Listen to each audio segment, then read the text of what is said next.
charter change o CHACHA. Pero naniniwala ang isang dating palace official na hindi ito papayagang mangyari ng Senado. Narito ang balita ni Hannah Jane Sancho. Hindi papayag ang Senado na amyendahan ng mababang kapulungan ng konstitusyon. Ito ang nakikita ni former Presidential Legal Counsel. Ito. Ang usapin dito ay aamyendahan ng konstitusyon. Ha? Ito, pag-usapan natin kasi may mga bagay na dapat na talagang mapalitan sa konstitusyon. No? Pero kailangan mapagbantay tayo dyan. Ha? Tatandaan natin, baka mamaya malulusutan na naman tayo. Baka mamaya pwedeng umulit ng presidente. Baka mamaya sila may pakinabang. Sisingitan ng kung ano-ano. Kaya dapat yan, maliwanag po yan. Pakinggan po natin, tingnan niyo po. Attorney Salvador Panelo pagdating sa usaping charter change. Dagdag pa ni Panelo, posibleng umabot pa sa Korte Suprema ang naturang usapin. Whether or not the House on its own can introduce amendments to the Constitution without the participation of the Senate. Palagay ko makakarating sa Korte Suprema yun. Hindi papayag yung mga senador na hindi sila kasama doon. Tingnan mo ang lupit Gustong amyendahan ng Constitution, sila-sila, Kongreso lang, lower house, mga kongresista. Kamara, hindi isasali ang senador. Again, kailangan pa bang ipaliwanag yan? Medyo kaduda-duda yan. Kaya nga sabi ni Attorney Panelo, makakaabot to sa Korte Suprema at huwag tayong papayag dito. Napakadelikado po nito, mga kababayan ko. Napakadelikado niyan. Alam natin ang lakas ng kontrol ni Speaker Romualdez diyan sa Kamara. At alam natin kung ano ang galawan diyan, ano ang pangarap nila.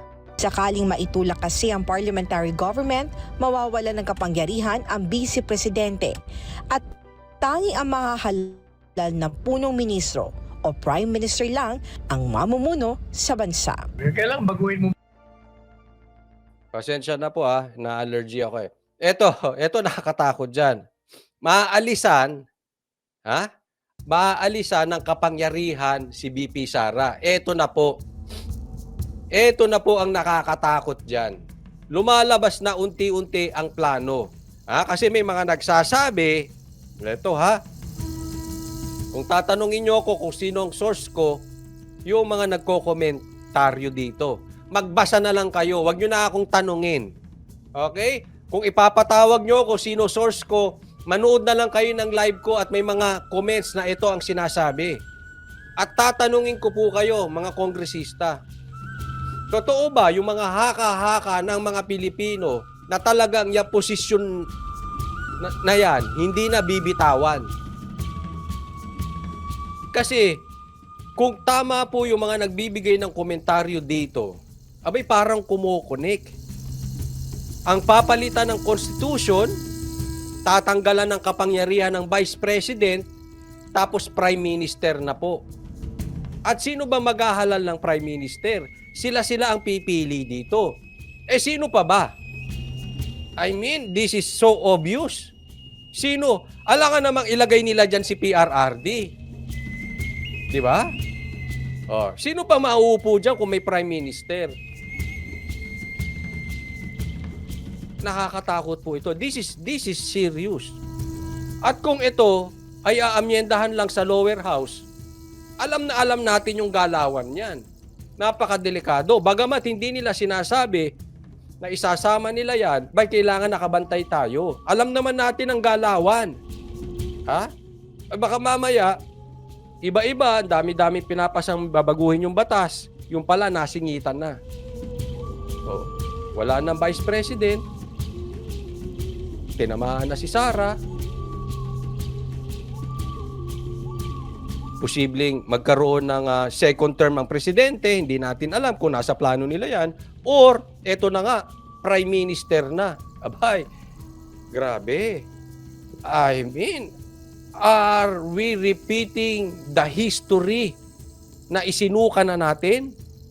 Ito kasi sinasabi namin sa inyo Babalik na naman tayo, tigas ng ulo nyo kasi hindi kayo nakinig Di ba napanood na natin yan? Napanood na natin yan. 20 years ago ba? Hindi, 36 years ago. Napanood na natin yan kaya nga nagkaroon ng 1986 People Power. Napanood na natin yan. Mapapanood ba na naman natin ngayong panahon ng 2024 o 2025? Mangyayari ba yan? Aba, kailangan nakabantay po tayo dito, ha? Muna yung sistemang ang pamahalaan kung papasok tayo sa parliamentary o hindi. Pag pumasok ka, definitely magkakaroon ng prime minister.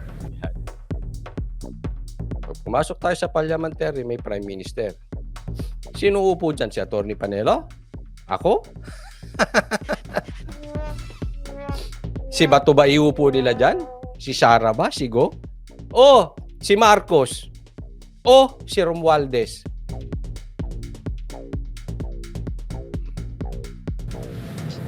Siyempre magbobotohan niya mga yan. Ilan sila magbobotohan? Among themselves. Pagdating naman sa usapin kung sino ang posibleng mamuno sakaling tuluyang maitulak ang charter change. Sino posibleng mamuno kung sakaling maitulak ang charter change o chacha? Anybody can be prime minister, depende yan sa mga alyansa dyan sa loob. Kahit sino pwede maging prime minister, depende yan sa alyansa sa loob.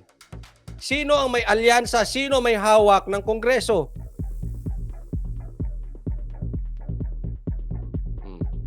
Eh kung gagawin na lang ng saling pusa itong Senado, yes, aakyat po yan sa Supreme Court, pero tatandaan natin, yung ganong klaseng aakyat sa Supreme Court, yun yung legal. Okay? Minsan, magkaiba yung legal, iba yung political.